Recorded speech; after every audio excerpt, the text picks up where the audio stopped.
May 31, tandaan nyo, one of the biggest events of the AIM Global gagawin, dapat nandun ka! Yung iba minabangan yung recognition, yung iba minabangan yung spectacular na gagawin namin, pero pinag-ipag sa iba, ano mo ano? Ano ano? Yung ibang parapal namin. Anyway, sige, ulit ko kayo. What I would like to share to you tonight is one of the most important quality of a distributor myself, and that is optimism. Sabi mo sa katabi mo, optimistic ka na! Optimistic, being positive. Ladies and gentlemen, what separates an ordinary distributor or an average person from a successful leader is optimism. Tandaan mo, pag lagi kang positive sa buhay mo, kahit anong challenges ang hinaharap mo, believe me, malalagpasan mo yan. Kahit pagod ka na, kahit hirap ka na, kahit lumog ka na, basta positive ang outlook mo sa buhay, maniwala ka sa akin, barating ang araw, aangat ka rin! Why? Because you are with the best of the best company. This is AIM Global! Pag nasa AIM Global ka, tatak AIM Global ka, ibang tao ka na, positive ka na! Because when you are a positive person, you see the opportunity. Mga kaibigan, pag positive ka, ang nakita mo yung opportunity. Opportunity to learn, opportunity to succeed. May isang test, may exam na ginawa. Meron isang doctor ang ginawa niya, kumuha ng dalawang bata. Yung isa optimist, yung isa pessimist. Negative and positive, yung attitude. Pinasok yung pessimist sa isang kwarto. Itong dalawang batang to, mahilig maglaro. At isang paborito na laruan is yung kabayo, yung pony. Maliit na kabayo, na laruan. Paborito na pareho. Yung unang bata, pinasok sa isang kwarto na punong-puno ng laruan. Dami laruan, nagkalat sa isang kwarto. Pero, walang pony.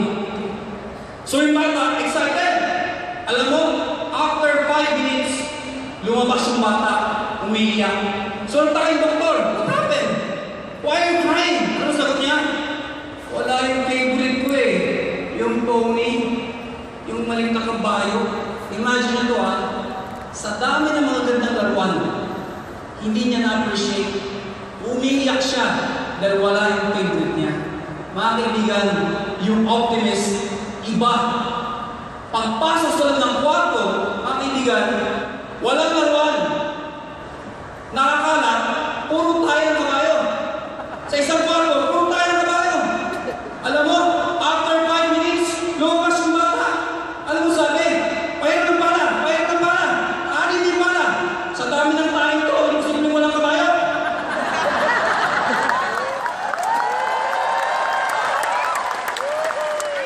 Every time you go out, remember this. Pag ayaw ng mga taong kausap mo, lagi mong isipin, hindi sila tayo, hindi ko sila tayo.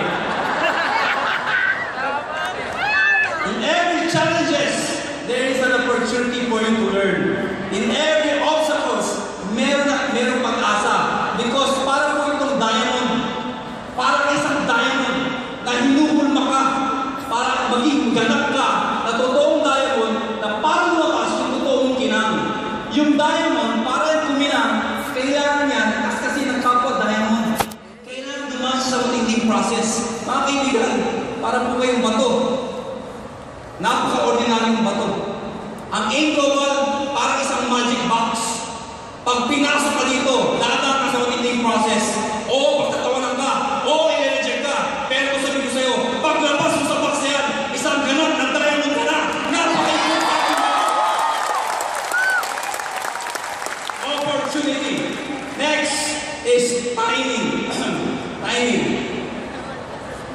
Pag positive ang outlook mo sa buhay, lahat ng mga nangyari sa'yo, perfect timing yan. Tanda mo to.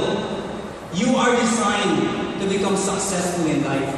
This year, believe me, this is your right time. This is your moment. Your moment will come.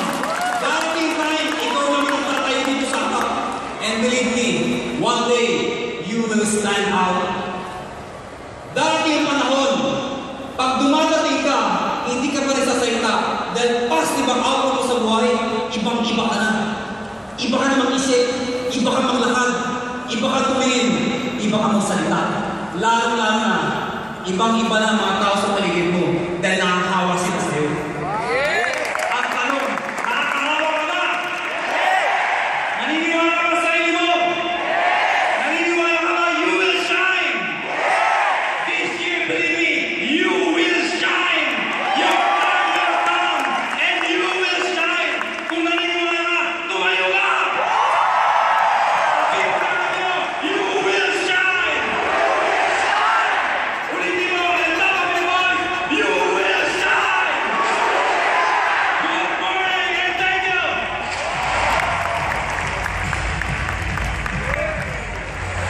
Thank you, Mr. John.